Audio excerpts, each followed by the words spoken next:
Hello, boys and girls. I'm your Peter Pan storyteller. This is the story of The Last Starfighter. This is the story of Gremlins. This is the story of Tron.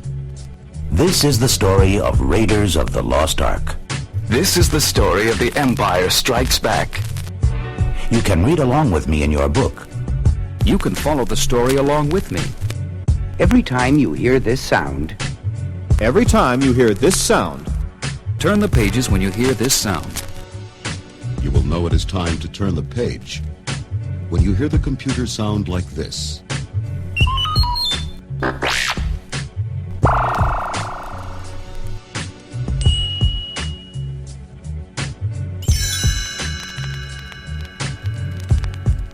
Let's begin now.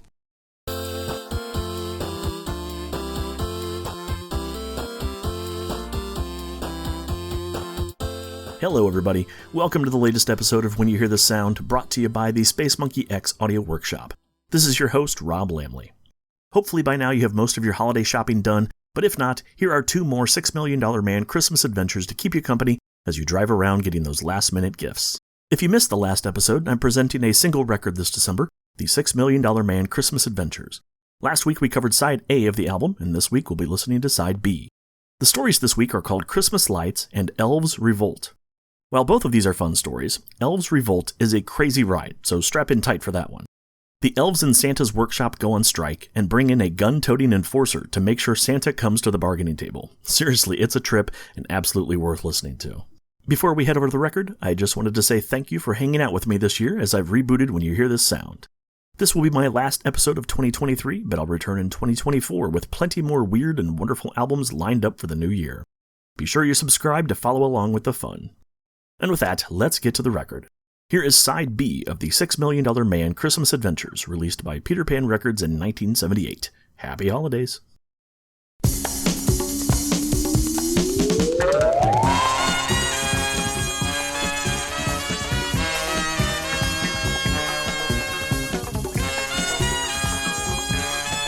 At the headquarters of the Air Defense Command, the watch guard of the United States security against enemy attack, a strange radio message has been intercepted.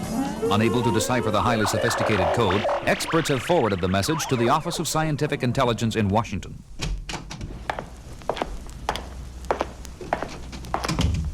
Steve, I'm glad you could make it. No problem, Oscar. I'm staying in town for the holidays. Steve, the Air Defense Command in Colorado Springs picked up an unusual radio message the other day on a restricted frequency. No identification codes? That's part of the problem. All messages received over the defense network are preceded by an identification code, and they are followed by a second ident code before signing off. And this communication has no code on either side. They can't even decode the message. What are we going to do? It defies analysis, Steve. As a matter of fact, nothing on record as language or numeric code is anything like it. I've called in Dr. Landis. Ethel Landis? She's the top expert in the field of coded communication. And she has a lot of kooky ideas, Oscar. I know, Steve, but we can't afford to overlook any possibilities. Dr. Landis is here, Mr. Goldman. Thank you. Please send her right in. She's here, Steve. Hello, Oscar. It's been a long time. And Colonel Steve Austin. What a pleasant surprise. You're really calling out the troops, Oscar? Yes, well, have you gone over the information I sent you? Yes. And have you reached any conclusions? Yes, I have, but... Well, don't keep us in suspense, Dr. Landis. Please, Steve, call me Ethel. Oscar, this may seem far-fetched, but my observations are based on carefully computed data. Well? Do you know what a supernova is? Exploding star. That's correct, Steve. In this case, we are talking about the sun of a solar system similar to ours. I don't see... It's really very simple. Approximately 2,000 years ago, a large star appeared in the sky over the Middle East. Many scientists believe it was a supernova. What does this have to do with the radio messages? You won't believe this. Try me. Okay. I believe the messages are the final words to come from that solar system before their sun exploded. If that's true... Millions of people believe that was the guiding light to Bethlehem.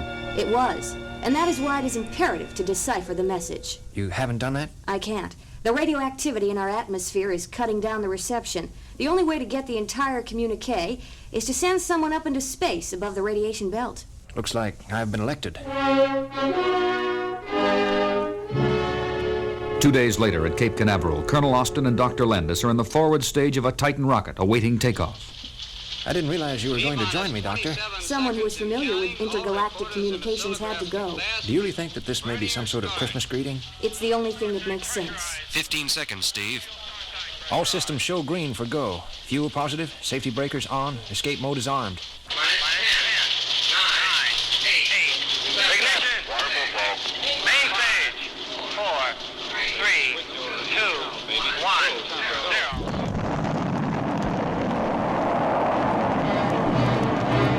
Ignition. We have ignition. We have a liftoff.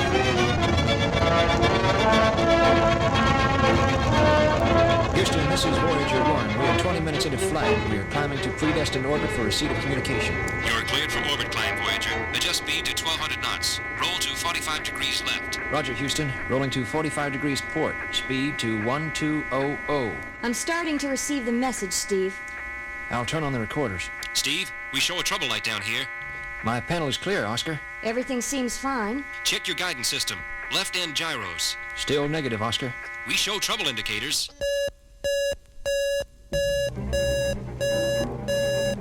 Voyager 1, come in. Please, Steve, come in. Houston, this is Voyager 1. We show trouble status on forward guidance system. Vessel is out of control. We've been struck by space debris. Outer hull is shattered. I can't hold course. Voyager 1, this is Houston. Do you read? I repeat, Voyager 1, this is Houston. Do you copy? Steve, Dr. Landis, please answer.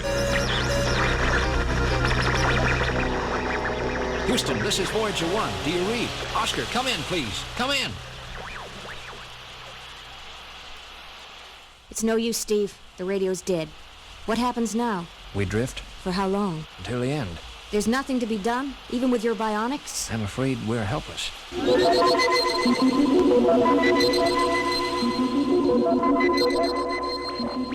I thought the radio was dead. It is. I don't know what we're receiving. It's coming directly through. It must be the alien message. Then you must be right. It did originate out here. Let's see if the recording equipment is still working. It still works. Let's get it all. The entire cycle takes about 25 minutes. At least we got what we came for. Now if we could only get home. I have the entire message recorded, Steve. I wish I could get back to my lab to decode it. Ethel, do you think the gyros blew out because of a power overload when we were struck? That would seem to be the only likely explanation. Which means that a boost of high voltage energy into the power system should start the emergency power. It might, Colonel. What are you suggesting? My bionic power source linked to the ship's system might give us enough power to ignite the guidance relays and resume radio contact. Then they could bring us down from the ground. But what will that do to you, Colonel? That's a chance I'll have to take.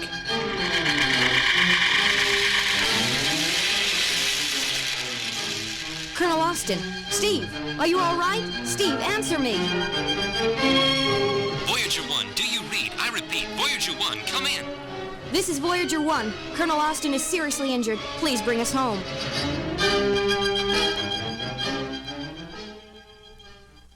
With radio communication re-established, ground control brings the Voyager 1 safely back to Earth. Steve Austin is sent to the special OSI facility for vital treatment on his bionic system.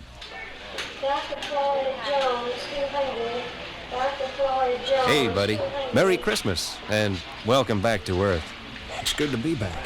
That was a smart idea, plugging yourself into the ship's electrical system. It was a miracle. That's not the only miracle, Steve. What did you find, Ethel? It's very exciting. I've decoded the message. What does it say? First, let me say that I think it is from a solar system that no longer exists.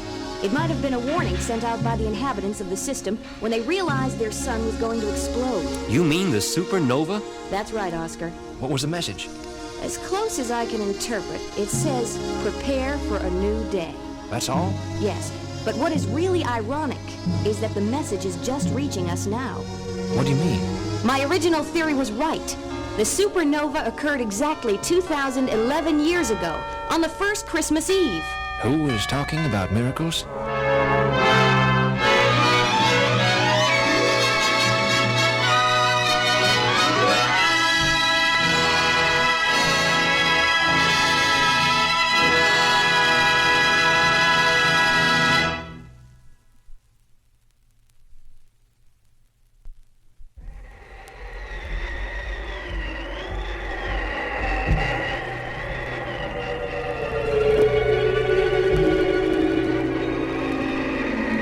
The North Pole is the most desolate, forbidding landscape on the face of the earth. But that has not stopped men from wanting control over that vast flow of snow and ice.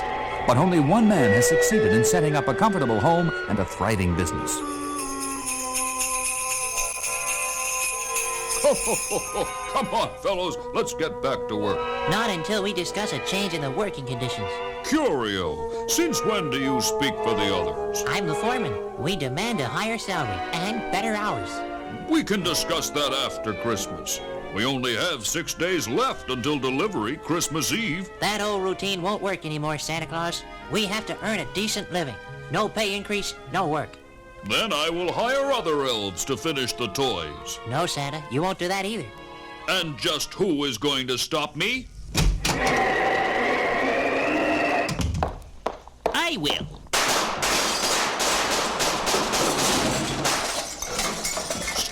Stop this craziness! You're destroying my toys! Who is this madman? I am Rabbit, and I am here to make sure no one crosses the picket line. In Washington, at the headquarters of the OSI, Office of Scientific Intelligence, Steve Austin is conferring with Oscar Goldman. Oscar, what is so important that I have to interrupt my Christmas vacation? I'm sorry, Steve, but we have a very serious situation on our hands. And of course, only I can handle it. You should be flattered, Steve. You're my best agent. I would trade that honor for some time off during the Christmas holidays. Steve, I received a call from the National Weather Service early this morning.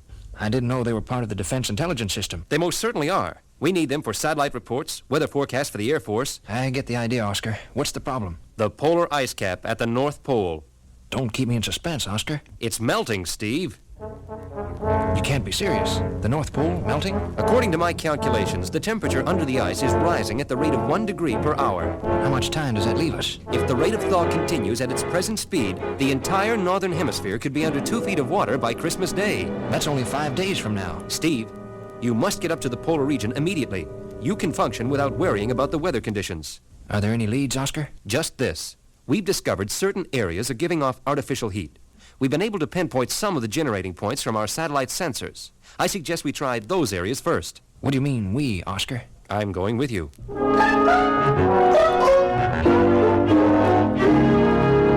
Later that morning, on an Air Force jet streaking north to the polar ice cap. Oscar, do you have any idea who might want to melt the ice cap? No, I don't. I checked with the Defense Department before we left. There are no reports of enemy action in this sector. What do the computers show? We drew a blank there, too. Red light. We're almost at the jump site. Jump site? Steve, you're a pilot. You know we can't land on the ice. Oscar, you didn't tell me about this. It's too late to argue about it now. There's the green light. See you on the ground. Don't get your feet wet.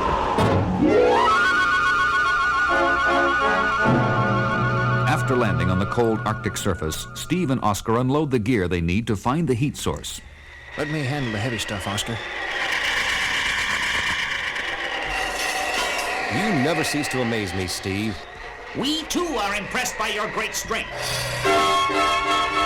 No, do not move. You are covered. Who are you?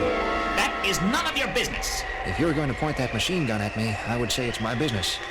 Oscar, I think we can rush this guy. Careful, Steve. He may be trigger-happy. No talking! You are to only answer my questions. My friend and I are here on a natural history expedition for the National Scientific Guild. Enough of this nonsense! You are spies! Scientists do not parachute out of U.S. Air Force planes!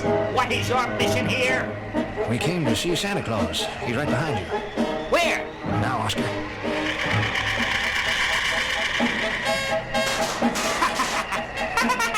You didn't really think I'd fall for that old trick, did you? Steve, I'm hit. You are my prisoners. Come with me. After landing on the Arctic terrain, Steve and Oscar were accosted by the enemy agent Ramat at gunpoint, captured and locked up in an old warehouse. Is the wound serious, Oscar? I don't think so, Steve. Looks like a scratch. Where are we? It's a warehouse of some sort. Look at these boxes. Why, they're loaded with toys. Oscar, you don't think... Hey, who's that? Well, I'll be. No, he doesn't really exist. Who doesn't exist? A fat man with a white beard? Who are you? What is the world coming to? Is TV destroying everything? I repeat, I am a fat old man. I have a white beard and a warehouse full of toys, and this is the North Pole. Oscar, there is a Santa Claus. They'll never believe this in Washington. They'll believe anything in Washington, Mr. Goldman and Mr. Austin. Pardon me, Colonel Austin. How do you know who we are?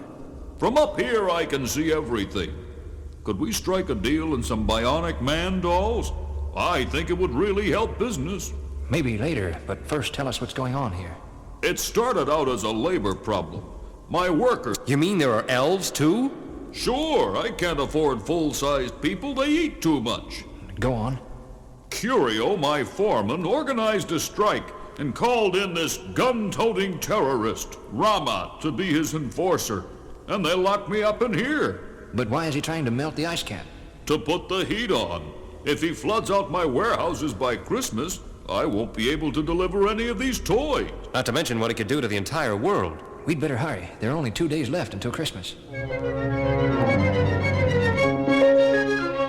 Locked in Santa's warehouse, Steve and Oscar have to figure out a plan to return Santa to control of his toy manufacturing colony. First, they must disarm the terrorist, Ramat. Getting Ramat's gun shouldn't be too difficult, but we have to help Santa get his elves back to work. I don't know how to do it. You might give in to some of their demands. Never! Why not? Haven't they worked faithfully for you? Yes, but this last act was unforgivable. I'll agree they went overboard, but give them a chance. In 48 hours, my group will control the world. Major cities will be underwater, and you will all be dead. Pretty sure of yourself. I have planned this operation very carefully. Those stupid elves provided the perfect cover. They, too, will soon be prisoners. Oh, no, we won't. Don't move. Where did you come from? I suspected you all along, traitor. I'm sorry, Santa. I should have trusted your judgment. Drop your weapon, Ramat. I have an L5 laser pistol in my hand. You won't take me!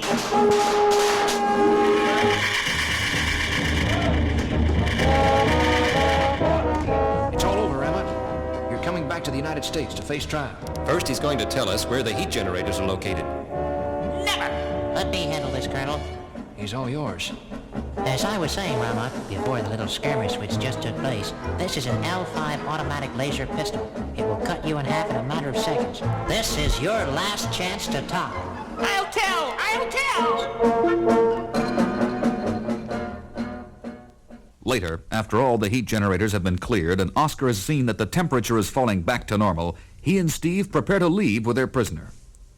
I don't know how to thank you, gentlemen. Well, I hate to ask for anything, but I'm sure my office would like to analyze that automatic laser pistol. Of course. And we will give one to Colonel Austin so he will have something to play with. You mean it's a toy? One of my best.